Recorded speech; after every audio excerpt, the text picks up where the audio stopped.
Hola a todos y todas. Hoy vamos a ver la clase número 2 que se titula Educación Popular y Determinantes Sociales de la Salud. Mi nombre es Lorena Iglesias y vamos a ver esta clase. ¿Cuáles son los contenidos? Los contenidos es la relación entre, vamos a ver la relación entre la educación popular y los determinantes sociales de la salud. Pensando que la clase 1 ya tenemos los conceptos un poco de educación popular, vamos a ver cómo se relacionan ambos.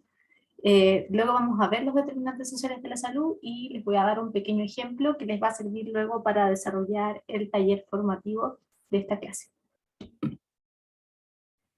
Entonces, vamos a ir directamente a educación popular, donde veíamos que existen factores y estructuras que determinan las vidas de las personas que están aprendiendo, ¿cierto? Esto pretende ayudarles a desarrollar las estrategias, habilidades y técnicas necesarias para que puedan llevar a cabo una práctica orientada a la transformación de la realidad.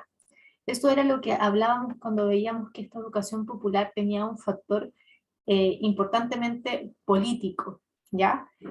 Y cuando se viene esta frase, cuando la escuchamos, de llevar a cabo prácticas orientadas a la transformación de la realidad, quiere decir que podemos, de cierta forma, a través de la educación, transformar nuestra realidad, porque la educación va a determinar, de cierta forma, cómo nos desenvolvemos frente a la realidad, ¿ya? Y cuando nosotros damos las estrategias y generamos las habilidades o las técnicas, entonces somos capaces de ver la educación como, como un determinante transformador dentro de la sociedad, ¿ya? Entonces, como dice acá, la educación como una herramienta fundamental de la transformación cultural. Yo, para poder realizar esta transformación, debo tener el conocimiento necesario y eso también va a ver cómo uno se desenvuelve dentro de la misma sociedad que habita. Entonces, ¿cómo ligamos esta información a los determinantes sociales? Cuando hablamos de los determinantes sociales, vemos que se reconocen las limitaciones de las intervenciones dirigidas a los riesgos individuales de enfermar. Nosotros habíamos estado muy enfocados en hacer intervenciones que son netamente individuales en salud, ¿ya? Y de alguna forma vemos que esos intentos empiezan a quedar como pequeños, que no son suficientes. Y tenemos que reconocer entonces que existen estas limitaciones, que no podemos a través de solo esta educación a nivel individual, que vamos a lograr finalmente generar cambios en salud. Y es ahí cuando nos damos cuenta que es necesario ver lo importante que es el rol social, porque en ese tiempo, cuando nosotros estábamos también dentro de un modelo muy biomédico, estábamos principalmente enfocados a eso, a decirle a la gente cuáles eran los riesgos individuales o a tratar la enfermedad, y todo siempre en el rol individual. Entonces no se tomaba en cuenta este rol social. ¿Qué pasa entonces cuando ligamos ambos temas, cuando vemos los determinantes sociales y estamos pensando en la educación? ¿Qué quiere decir la educación popular? Y como vimos también en la clase anterior, que nos empoderemos, ¿cierto? Y que de esa forma nos demos cuenta que el conocimiento se debe generar socialmente y que de esa forma se pueden encontrar caminos de evolución, ¿cierto? Para salir, por ejemplo, de situaciones como de pobreza o de situaciones en las que uno se ve limitado, por ejemplo, si es que no sabe leer, lo que les contaba yo de Paulo Freire. Entonces, vamos a ver que estos temas están sumamente ligados porque la educación es un determinante social y nosotros tenemos que tener políticas que determinen cómo va a ser esa educación para nuestra población general, no para un ser individual. Y eso nos va a permitir también ir avanzando. Entonces, yo pienso que si todos son aquí estudiantes de la salud, van a haber visto en algún momento este marco conceptual de los determinantes sociales de la salud, ¿ya? Y vamos a ver que existen determinantes estructurales de la inequidad en salud, y determinantes intermedios de esta inequidad en salud. ¿Ya? Lo que queremos responder es la pregunta, ¿por qué la salud es distinta en una población que en otra población? ¿Ya? Y eso va a estar definido entonces por el contexto, primero socioeconómico y político. Y eso tiene que ver con por qué nuestra salud es distinta a la de otro país, ¿ya? Porque sabemos que estos contextos van a ser distintos, va a haber una distinta gobernanza, hay unas políticas que tienen que ver con la macroeconomía que son distintas, hay políticas sociales que son diferentes, ya sea del mercado laboral, el acceso a vivienda, urbanismo, etcétera, y también tenemos las políticas públicas donde acá principalmente está la educación, ¿cierto? Donde hablábamos que qué educación vamos a querer tener para la sociedad. Y ahí es como cuando lo ligamos con esta parte de la educación popular.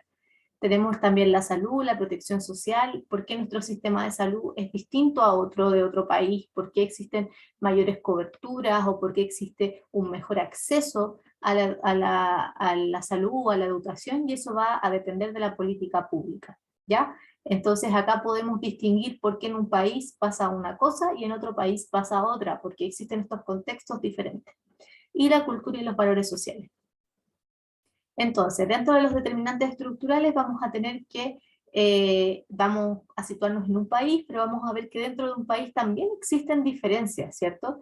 Y eso es lo que nosotros queremos evitar, y vamos a tener que dentro de un país existen diferentes clases sociales, diferentes géneros, diferentes etnias. Puede ser que hayan países que, por ejemplo, respeten a sus culturas indígenas, mientras en otros países existe racismo, ¿cierto? O también hay mucha migración y eso también genera racismo en algunos lugares, y eso va a ser distinto, ¿ya? También vamos a ver entonces que eso va a ser estructural para la sociedad, y vamos a ver cómo eso va a determinar nuevamente el acceso a la salud, la atención en salud, etcétera, ¿ya? Y por último tenemos como estos determinantes intermedios que son más individuales, ¿ya? Que tienen que ver también con la condición de vida de trabajo, la disponibilidad de alimentos, ¿cierto? Las conductas y factores biológicos y los factores psicosociales.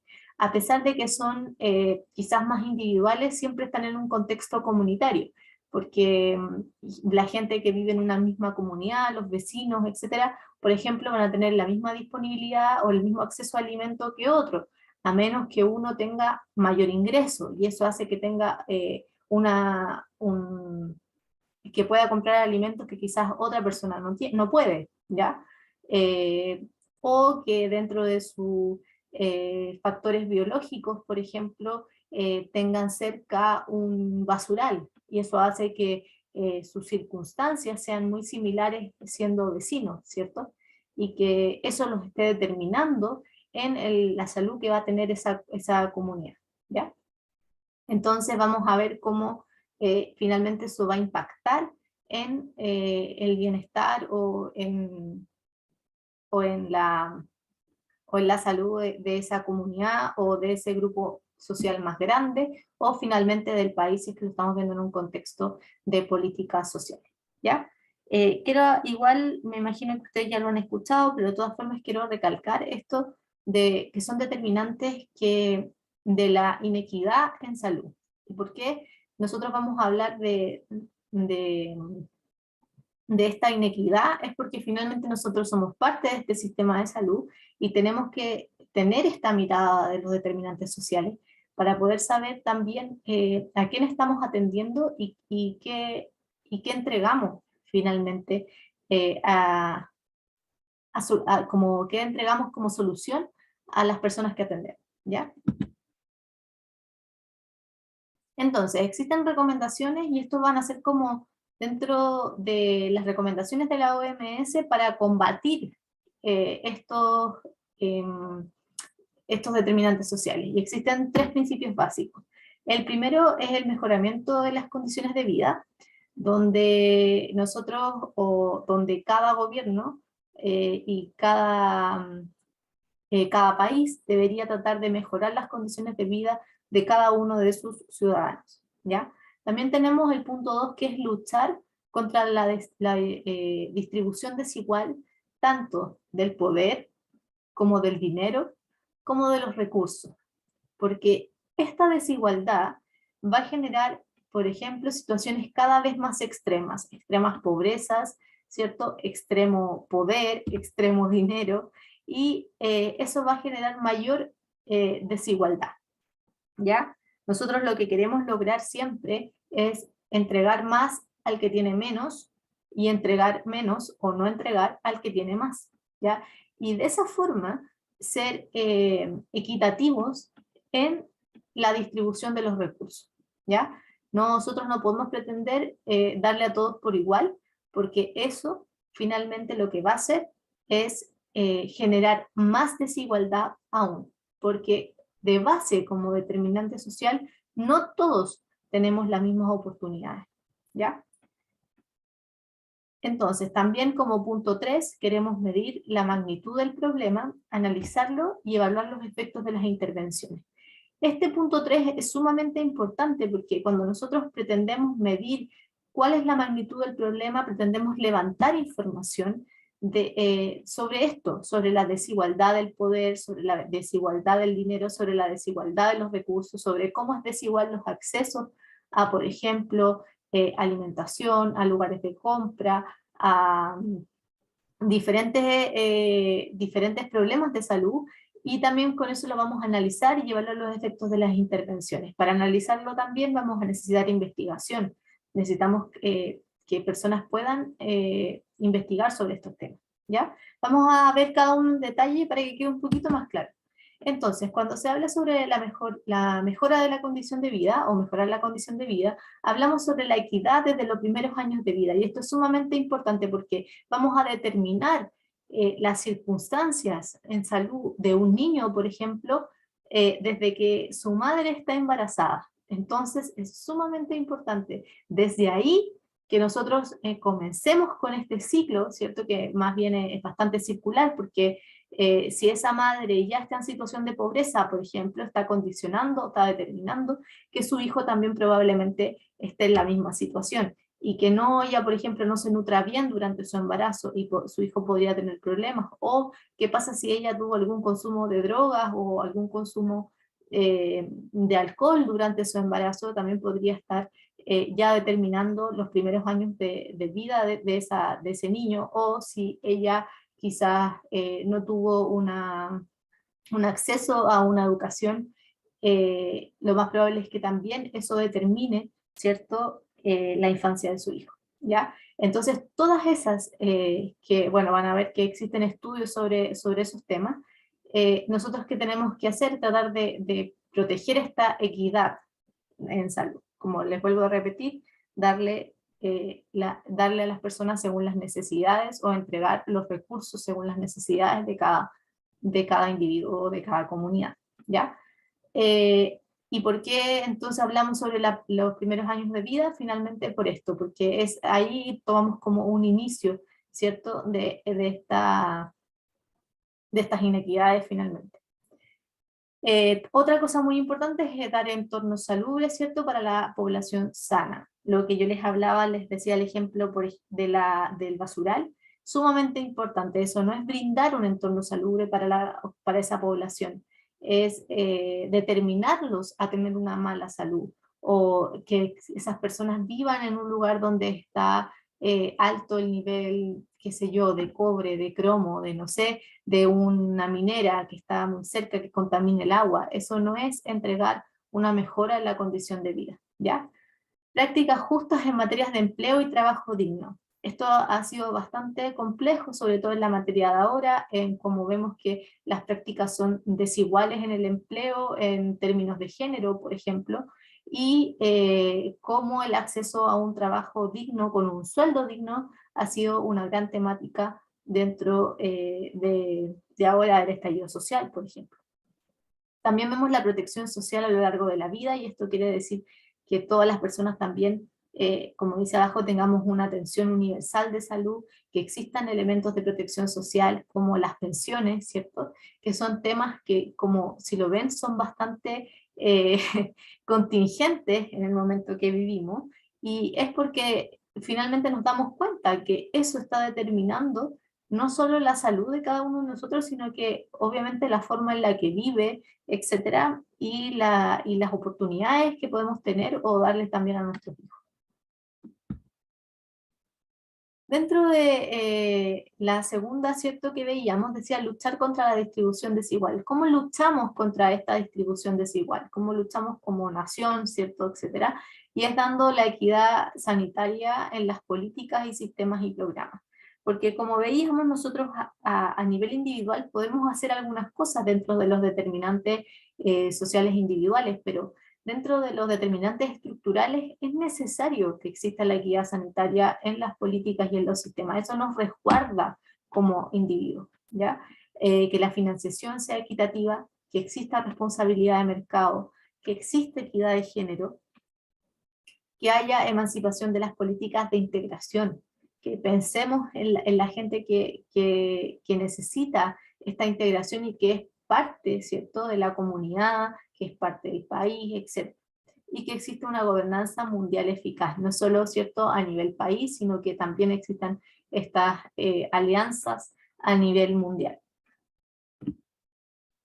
Finalmente, también hablábamos de medir la magnitud del problema, y eso, como yo les decía, era dar seguimiento, investigación y también formación en determinantes sociales de salud, que es lo que estamos haciendo un poco ahora, que todos tengamos estos determinantes en mente, que sepamos que la gente pobre no es floja, por ejemplo, que era algo que se hablaba mucho en los 90, ¿cierto? No era falta de acceso, sino que más bien la gente no quería trabajar, quería vivir de los subsidios, etcétera, y no es que tengan pocas oportunidades o que estén determinados socialmente a tener algunos problemas de salud.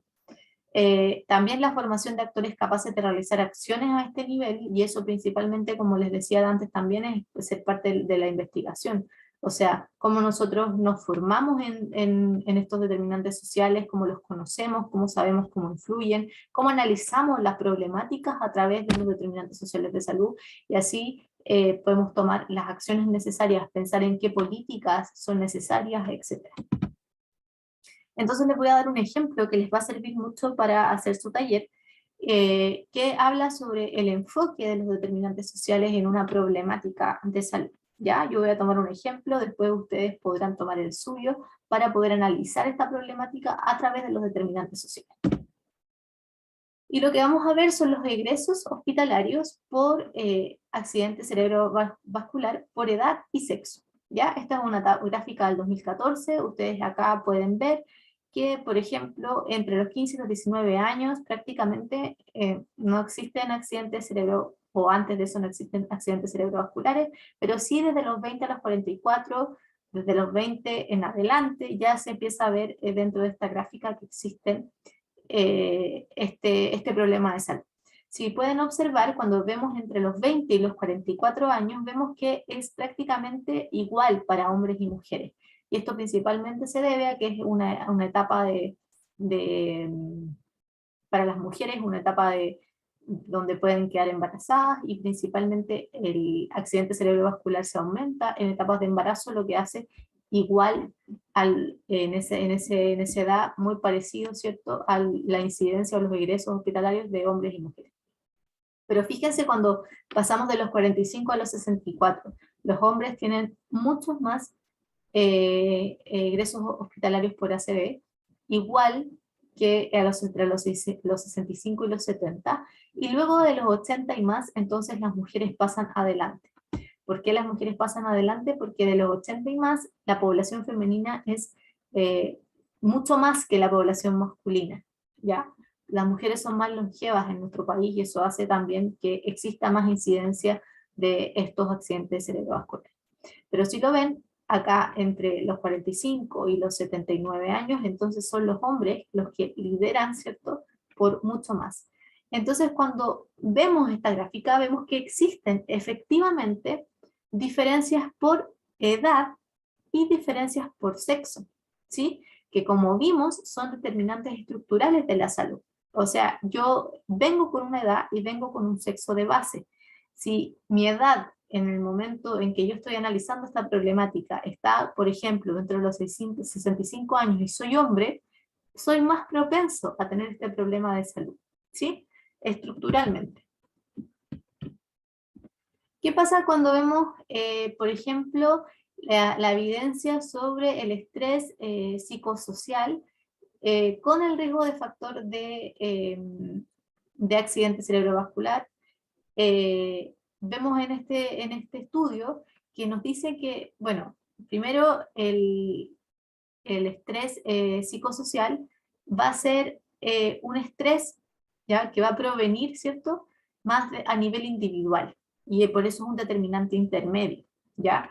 Vamos a ver que este está asociado más fuertemente a mujeres que a hombres, según este estudio, ¿ya?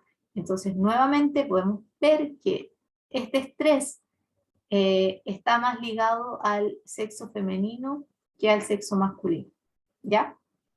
Nuevamente que existen diferencias.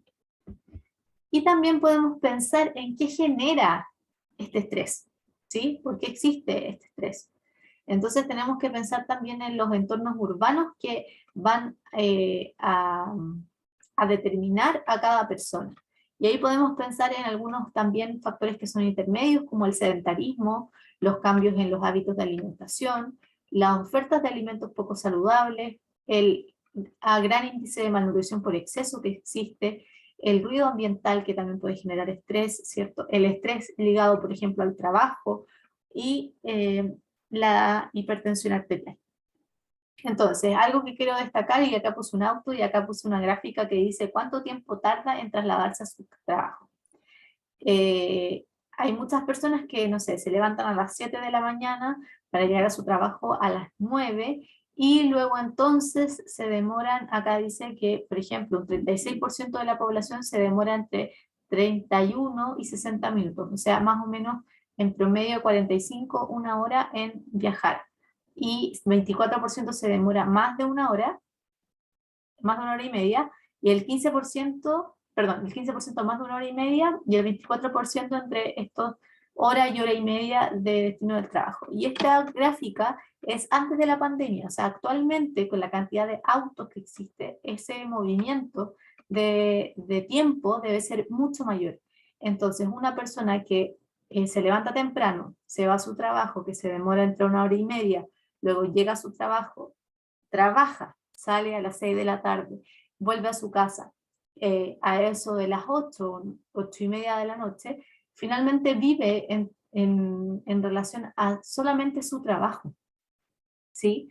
Entonces, vivir cerca del trabajo, por ejemplo, generaría un mejor estilo de vida, ¿sí? Pero nosotros no nos movemos, y la gente, para acceder a una vivienda, accede a entornos que son cada vez más suburbanos y luego se mueve cada vez más lejos del centro o de su lugar de trabajo, y luego se mueve hacia allá, ¿ya?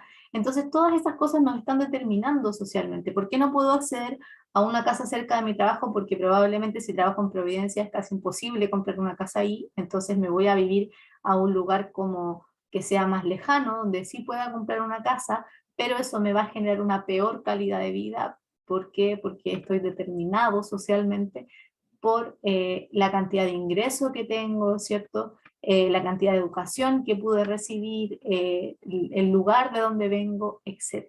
¿Ya? Eso es como el mensaje que les quiero un poco transmitir. Otro de los determinantes intermedios son como estas decisiones que nosotros tomamos frente a lo que vamos a hacer con nuestra salud. Y una de ellas es el tabaquismo. O sea, si yo decido fumar, que también puede estar determinado, como dijimos, por las leyes, etcétera, que existan, y vemos que ahora, por ejemplo, la ley no avala mucho el consumo de tabaco, sino que más bien lo restringe bastante, ¿no? A lugares, por ejemplo, que sean cerrados, ya no se puede fumar en una discoteca, por ejemplo, como antes se podía, en un bar, en un lugar que no esté bien ventilado, y eso hace que no se favorezca el tabaquismo. Entonces tenemos una ley que nos está protegiendo de alguna forma dentro de esta decisión de fumar que se puede tomar. Ahora, si yo de todas formas lo decido, puedo también estar determinado por mi ambiente. y pensar que quizás vengo de una familia fumadora y eso hace también que yo fume. O mi pareja fuma, por eso empecé a fumar, etcétera, y ahí vamos viendo que las decisiones también pueden estar influenciadas por estos determinantes, ¿ya? Acá, cuando estamos viendo el caso de los accidentes cerebrovasculares, el tabaquismo sí es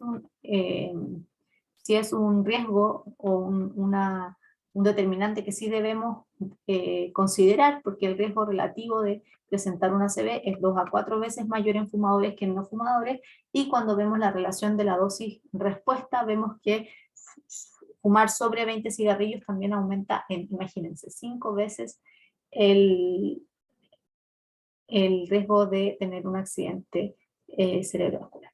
¿Ya? Entonces la idea es que ahora ustedes piensen en un problema de salud como el que yo les acabo de entregar, que era una ACV, pero ustedes pueden pensar en otro que sea más congruente con su profesión, vean la guía y entonces hagan este análisis a través de los determinantes. ¿Cuántas decisiones de las que tomamos son realmente una decisión sin determinantes sociales? Que es casi imposible. Entonces, si ustedes tuvieran que hacer una consejería en tabaco, como qué cosas tendrían que considerar, qué factores. Es súper importante pensar en esto que yo les decía. ¿Por qué la gente fuma? ¿Qué tiene algunos familiares que lo hacen dentro de su casa? Tiene mucho estrés, esto lo desestresa. ¿Por qué tiene mucho estrés? ¿Sí? Y ahí ir encontrando las respuestas, ir haciendo el análisis a través de estos determinantes sociales de la salud. Muchas gracias. Espero puedan hacer el taller, es un taller formativo para que vayan viendo si les van quedando claros los conceptos y cualquier pregunta entonces estaremos atentas al foro. Muchas gracias.